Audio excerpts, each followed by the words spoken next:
Bonjour à tous, c'est GZ83, heureux de vous retrouver dans cette vidéo. Nous allons parler de code puisque je vais vous livrer mon interprétation de comment j'ai fait lors de ma précédente Game Jam The Yellow Submarine. Je vous renvoie à mes précédentes vidéos si vous n'avez pas vu le projet. Et donc mon interprétation de comment j'avais fait pour coder des boutons à deux états.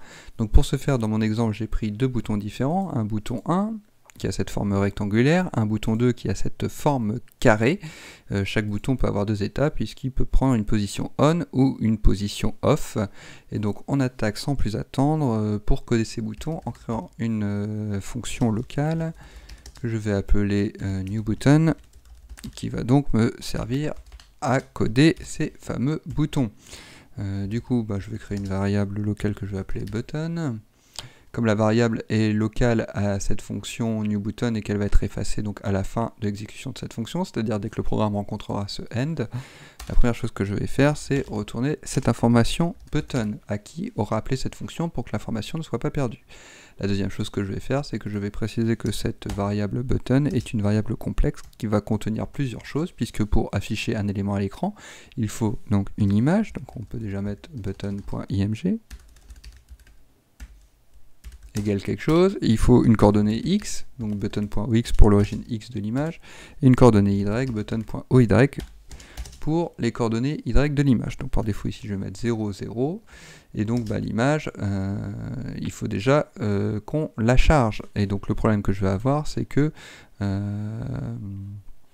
il faut déjà que je définisse si je charge le bouton 1 rectangulaire ou le bouton 2 carré, et une fois que j'ai défini quel type de bouton je voulais charger, si je le charge en position on ou en position off. Donc pour chaque bouton, j'ai deux images à charger. Du coup, on y va, donc button.img de toute façon, ça sera love.graphics.newImage. Jusque là, pas de problème, on est dans le répertoire img. Donc après, on est dans button, ça commence par button. Donc après, est-ce que je charge le bouton 1 rectangulaire ou le bouton 2 carré? Donc ça, je vais concaténer ça avec un paramètre qu'on va appeler ptype,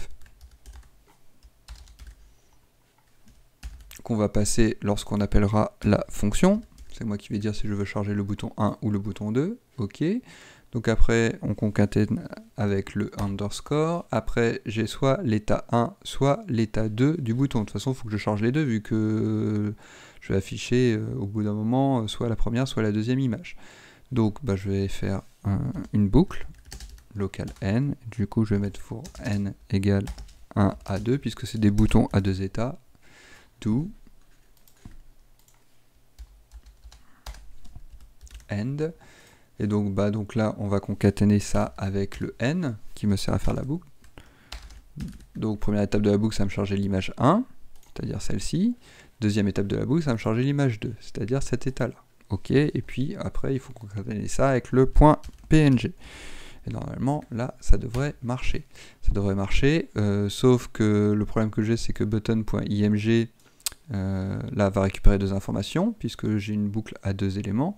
Donc il faut quand même que je lui précise que button.img est une table qui peut contenir plus d'un élément. En l'occurrence, là, il en contiendra deux. Et donc button.img, button.img de quoi? De 1, de 2, j'appelle quel élément? Donc là, je vais me servir du n qui me sert à faire la boucle, comme ça. Première table de la boucle, button.img de 1, ça me charge ma première image, button.img de 2, ça me charge ma deuxième image. Tout ça dans une table qui elle-même est rattachée à une variable button, qui est une variable complexe et qu'on retourne à la fin. Donc là, ça ne devrait pas trop mal marcher comme cela. J'espère que c'est à peu près clair. Je m'en excuse par avance si c'est pas clair. Mais comme je suis jeune papa et que je suis très fatigué et que j'ai beaucoup d'heures de sommeil en retard, il est possible que tout ne soit pas très clair et limpide et je m'en excuse par avance. Du coup, avançons. Maintenant, ce qu'on veut, c'est appeler, créer ces boutons, parce que là, on a créé une fonction donc, qui nous permettait de créer les boutons, mais les boutons, on ne les a pas créés stricto sensu. Du coup, on y va. On peut faire ça avec la fonction love.load pour charger les boutons. Donc, par exemple, je veux en créer 5, donc je vais faire une boucle, for n égale 1, 5, do. On appelle quoi? On appelle 5 fois cette fonction newButton. Et donc, il faut dire si on veut le bouton 1 ou le bouton 2. Donc, par exemple, je veux un bouton 1. OK. Le problème que j'ai, c'est que si je fais ça, ok, ok, on va appeler la fonction, ça va retourner button, mais dans quoi? Il faut quand même que je définisse une variable, donc là je peux mettre, créer une variable, par exemple que je peux appeler myButton, qui va me servir à récupérer l'information. Ok, donc là myButton va récupérer l'information, donc je charge le premier bouton, et cela 5 fois. Mais comme la variable est locale à cette boucle, quand on va arriver à la fin de la boucle, elle va être effacée. Donc je vais créer mon premier bouton, mais là on va arriver au end, il va tout de suite être effacé, on va créer le deuxième bouton qui va tout de suite être effacé, etc. etc. etc. Donc pour pas perdre l'information, on va pas se compliquer la vie, on va créer une liste, qu'on va appeler liste des buttons, symbole double accolade, puisqu'on crée la liste. Et donc en fait, on va insérer le myButton qu'on va créer qui va juste être effacé ici, mais pour pas le perdre, on va l'insérer dans cette liste. Donc on va faire table.insert.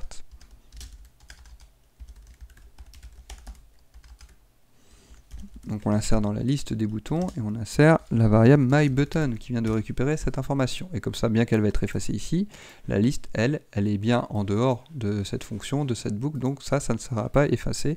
Et donc là, j'ai bien mes 5 boutons qui sont créés dans la liste. Et je peux très bien créer une deuxième boucle pour en créer 5 de plus. Mais cette fois-ci, je veux le type 2. Ok. Nouveau problème, les origines X et Y de tous ces boutons sont toujours à 0, 0. Donc là, mes 10 boutons vont se superposer et donc je ne vais afficher qu'un seul bouton à 0, 0. Enfin, les 10 vont être affichés, mais ils vont être superposés, donc on n'en verra qu'un. Donc on peut faire mieux, on peut faire un nouveau paramètre ici qu'on peut appeler px, py, que la fonction va récupérer.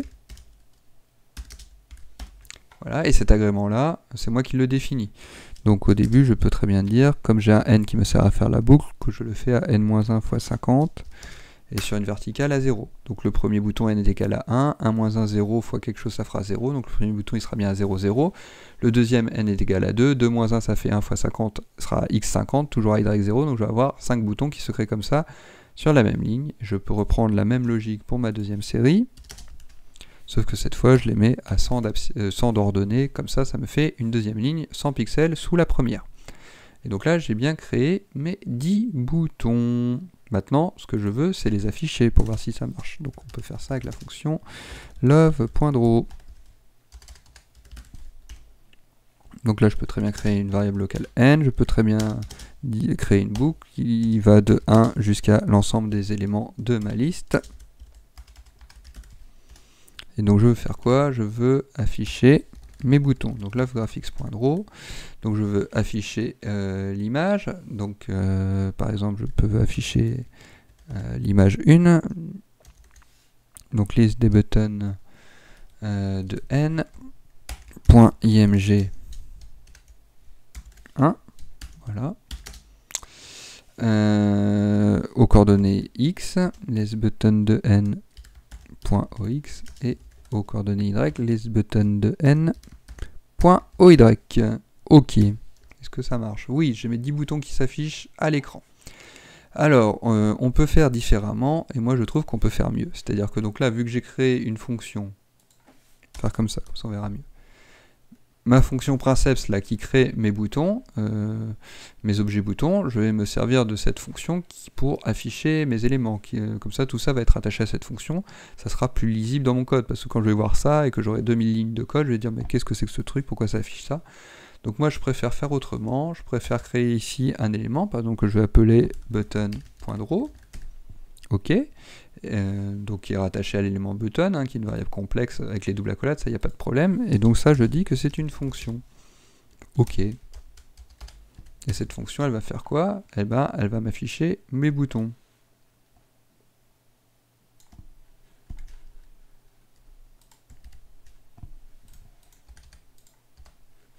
Sauf que là, listButton de n, c'est pas ça. Hein. Là, nous, ce qu'on a créé, c'est des button.img. Donc là, je mets tout simplement button.img,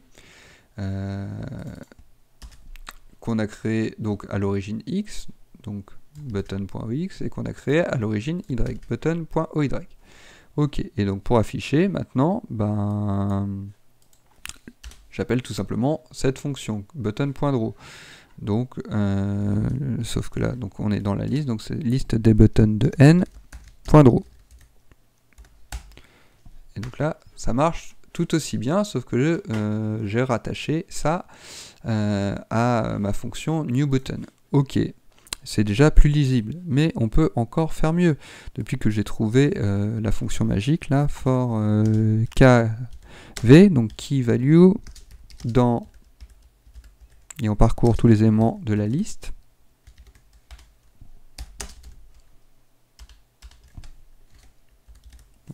Là, j'ai même plus besoin du end. D'où quoi? Bah, d'où donc là, si vous, enfin, j'avais expliqué dans la précédente vidéo. Donc k c'est la key, c'est ce qui. Donc là on pourrait mettre, d'ailleurs ça serait plus rigoureux, mettre local k. Ça va parcourir tous les éléments de ma liste. Donc k va être égal à 1, ok, première case de ma liste, premier bouton. K va être égal à 2, deuxième case de ma liste, donc deuxième bouton, etc. Et ça parcourt tous les éléments de ma liste, même si je connais pas le nom. Donc là je sais que j'ai 10 boutons, donc ça va le faire, ça va aller jusqu'à k est égal à 10, mais si je sais pas combien j'ai de boutons, c'est pas grave, ça le fait pour moi. Et v c'est la valeur. Alors j'ai mis V, hein, mais on peut mettre B comme button, on met ce qu'on veut. Et là j'ai mis K, j'aurais pu mettre N. Hein. On s'en fiche un petit peu. Donc B récupère la valeur. Donc quand N est égal à 1, bah, premier bouton, ça va récupérer toutes les valeurs. Donc button.img, button.ox, donc là ça va être b.ox, b.oy et b.draw. Donc là je peux mettre très bien b.draw, j'appelle la fonction. Voilà. Et donc maintenant ça marche tout aussi bien et je trouve que c'est plus lisible de faire comme ça et en plus on n'a pas besoin de savoir combien il y a d'éléments dans la liste. Je trouve ça beaucoup plus simple de faire comme ça. Ok, alors maintenant on va avancer un peu. Ce que je veux c'est quand je clique sur mes boutons, je veux qu'ils changent d'état ces boutons. Je veux donc qu'ils passent de la position 1 à la position 2. Et puis s'ils sont en position 2, qu'ils passent en position 1, etc. etc. etc. Du coup, ben, je pourrais très bien faire ça dans la fonction love.update. Dès qu'il y a une logique dans le programme, ça passe par cette fonction. Mais autant, encore une fois, se servir de cette fonction newButton, un peu comme j'ai fait pour le love.draw, autant mettre la logique du bouton ici, puisqu'on a créé l'objet bouton, autant rattacher ça à la même fonction, c'est plus logique. Donc là, bah, ce que je peux faire, c'est button.logic, par exemple, je crée un nouvel élément, je dis que c'est une fonction. Ok, et qu'est-ce qu'elle va faire la fonction? Bah, elle va faire que quand je clique sur le bouton, il change d'élément. Alors déjà, il faut que quand je clique sur le bouton, il faut donc que je récupère les coordonnées x et y de ma souris quand je clique. Donc pour ça, j'ai besoin de la fonction love.mousePressed, comme son nom l'indique, est activée quand je clique sur ma souris. Je vais récupérer les coordonnées x de la souris quand je clique, les coordonnées y. Ok, je pourrais très bien passer là ce qui met le button number is touch boolean, donc avec une autre variable. Donc par exemple, je dis que si je clique avec le clic gauche, ça marche, si je clique avec le clic droit, ça marche. Là, j'en ai pas vraiment besoin, donc je vais juste m'arrêter là. Et je vais dire que mouse.x va récupérer les coordonnées x de la souris quand la fonction est appelée. Mouse.y va récupérer les coordonnées y. Donc mouse, il faut que je lui dise que c'est une variable complexe qui peut récupérer plusieurs éléments, dont le mouse.x, le mouse.y. Ok, et donc maintenant je peux me servir de ça pour dire que donc il faut que, par exemple si je clique sur ce bouton, que le mouse.x ait dépassé l'origine x du bouton, mais n'ait pas dépassé ce point ci, c'est-à-dire l'origine x plus la longueur du bouton. Sinon, pour que ça marche. Du coup, on y va. If mouse.x supérieur à l'origine x du bouton, donc button.ox, et par contre ça n'a pas dépassé la longueur totale du bouton, donc inférieur à son origine x auquel on ajoute la longueur du bouton, c'est-à-dire button.img. Alors là je mets 1, on pourrait mettre 2, on s'en fiche un petit peu, que ça soit à l'état 1 ou l'état 2, comme ça fait strictement la même longueur, ça ne change rien. Mais bon, je vais mettre 1. And, donc on fait la même logique cette fois-ci, mais avec la verticalité du bouton, donc mouse.y supérieur à l'origine y du bouton, mais il ne faut pas que ça l'ait dépassé, donc mouse.y inférieur à button.oy plus button.img, donc là je vais mettre 2 pour changer, pour vous montrer que ça ne change strictement rien, 2.getHeight, then end. Alors si je fais ça, rassurez-vous, ça ne va pas marcher. Qu'est-ce qui va pas? Manu à 18, end, oui, il manque les parenthèses. C'est une fonction. Et là aussi, Touk. Voilà. C'est bizarre que ça marche.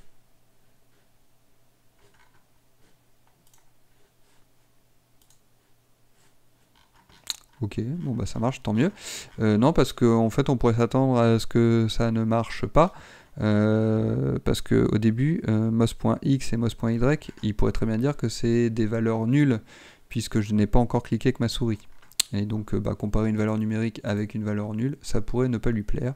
Et donc en fait, si on est tout à fait rigoureux, on pourrait très bien dire que mos.x est égal à 0 et mos.y égal à 0. Et donc là, il n'y aurait plus de valeur, il n'y aurait plus de problème, ça serait plus des valeurs nulles.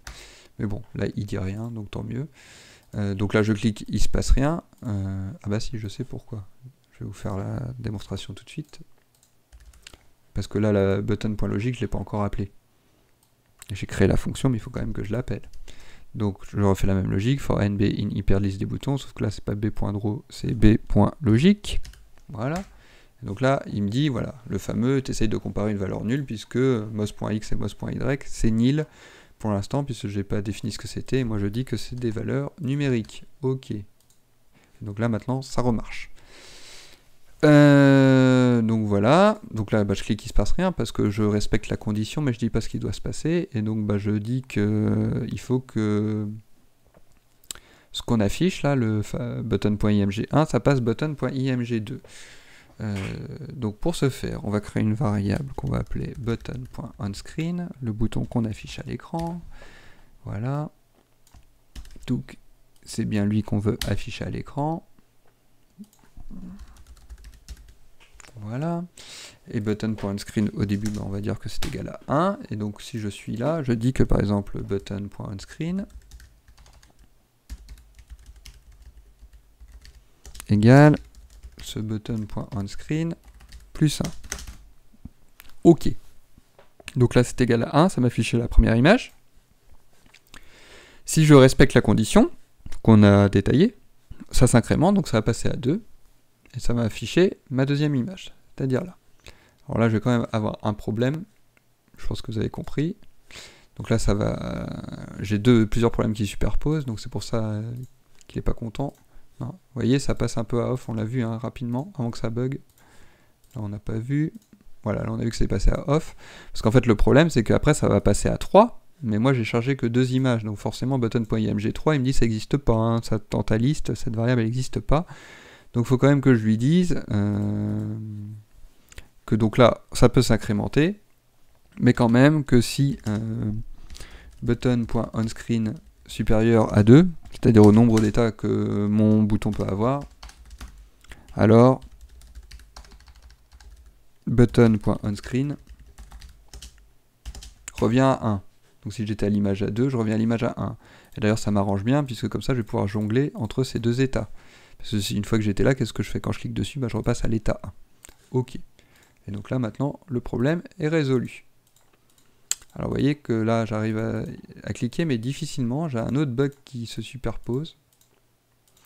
C'est qu'en fait, quand je clique une fois avec ma souris, lui, il considère que j'ai cliqué, entre guillemets, plein de fois, parce que il se passe plusieurs frames entre le moment où j'appuie sur mon bouton avec ma souris, et le moment où je le relâche.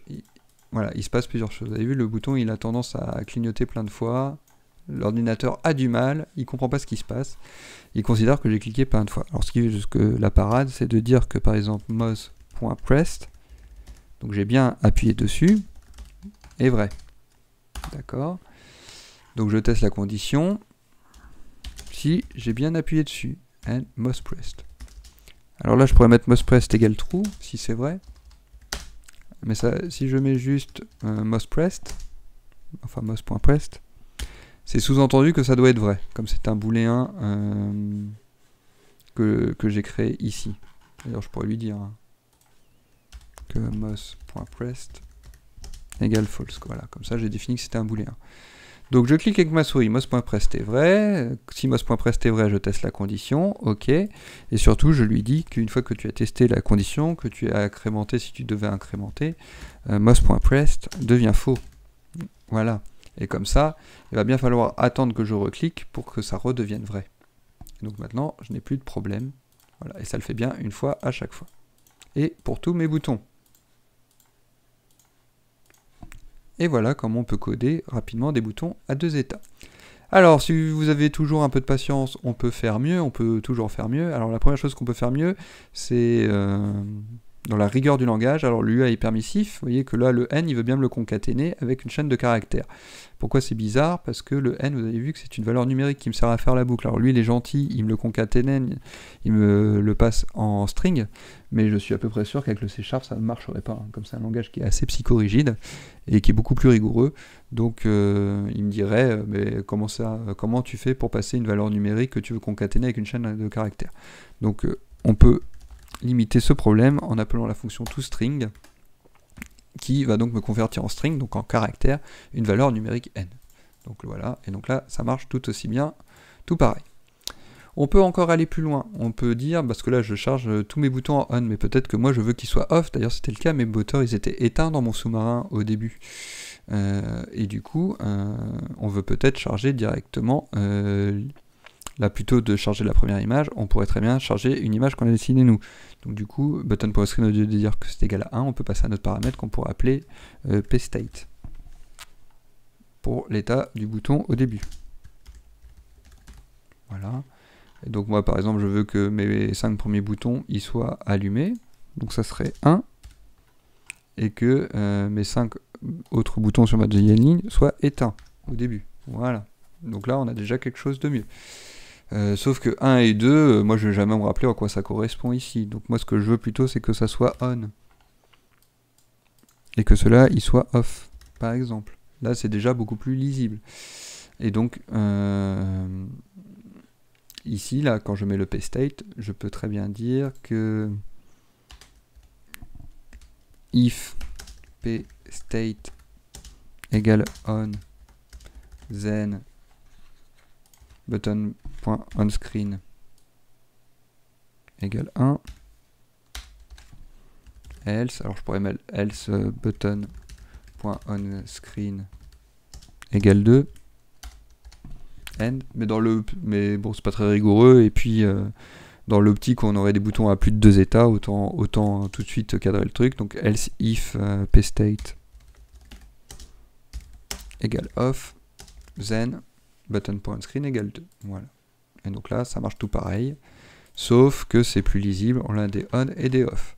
On peut encore aller plus loin. On pourrait lui dire, parce que là c'est pour des boutons à 2 états, mais peut-être que j'ai des boutons à 3 états, 4 états, 5 états. Pourquoi se contenir à seulement 2 états? Donc ici on pourrait mettre pNstate pour dire le nombre d'états qu'on veut. Donc là par exemple je veux toujours coder des boutons à 2 états. Mais maintenant ça me permet par exemple ici si je mets 3 de coder des boutons à 3 états. Bon moi j'ai que 2 états. Donc qu'est-ce qu'il faudrait changer dans mon code? Donc on y va, button.img de n, donc là c'est plus jusqu'à 2, mais c'est jusqu'à pNstate, le nombre d'états que le bouton peut prendre. Voilà, il y a juste ça à modifier. Ici on pourrait mettre else if pState égale le troisième état, donc on corrigerait là, et c'est tout ce qu'il y a à corriger. Sauf que là c'est pas supérieur à 2, c'est pNstate, voilà. Et donc voilà, c'est les seules choses qu'il y aurait à corriger, puisque si le bouton a 3 états, on a le droit, là c'était 2 avant, hein. Donc si le bouton a 3 états, on a le droit d'aller jusqu'à la troisième image avant de retourner à 0. Et donc voilà, et donc là je peux très bien coder un bouton à 3 états comme ça. On peut encore aller plus loin, et on va s'arrêter là, c'est-à-dire que cette fonction là, en fait c'est une usine hein, qui va me créer des boutons à l'infini, on peut très bien mettre ça dans un module à part, et donc comme ça garder le code princeps pour simplifier, pour que ça soit plus lisible. Donc pour créer un module, hop, on y va, on le nomme, on appelle ça par exemple usine, c'est là où je pourrais mettre toutes mes usines que je vais créer dans mon code. On récupère la fonction, on la coupe, on la colle ici, voilà, local function new button machin bidule, très bien. Donc là la fonction elle serait plus locale, elle deviendrait globale, pour l'appeler, voilà, bien qu'elle soit dans un autre module, et la seule chose que j'ai à faire c'est d'appeler ce module. Donc là je peux très bien créer une variable locale, par exemple usine, qui ne sert à rien, si ce n'est appeler le module, donc require, donc usine, ok, Voilà. Là, il faut juste que je crée une variable locale que je pourrais appeler usine aussi, que je retourne à la fin, sinon il va pas être content. Voilà. Et évidemment, comme là j'ai demos, autant il faut que je passe la variable globale pour qu'elle puisse être appelée dans ce module, mais c'est pas complètement délirant de passer la souris comme une variable globale, puisque les coordonnées de la souris, elles vont être partagées avec tout le programme. Et voilà, et donc là ça marche tout pareil, tout va bien, sauf que là le code il est plus lisible, j'ai mon loveload qui me charge mes boutons, mon update, voilà, qui est juste avec une boucle, parcourt toute la logique de tous mes boutons, voilà, qui change d'état à l'infini, et mon lovedraw pareil, avec une petite boucle qui affiche tous mes boutons à l'écran, et dans un module à part, j'ai toute la logique des boutons, d'affichage, de création des boutons, qui est à part, et donc c'est plus lisible comme ça. Bon voilà, désolé si c'était un peu long, mais ça me tenait à cœur de faire cette vidéo sur les boutons et de parler un peu que de code. Je vous fais plein de gros bisous, je vous embrasse et on se retrouve la semaine prochaine pour de nouvelles aventures. Allez, ciao, bye bye.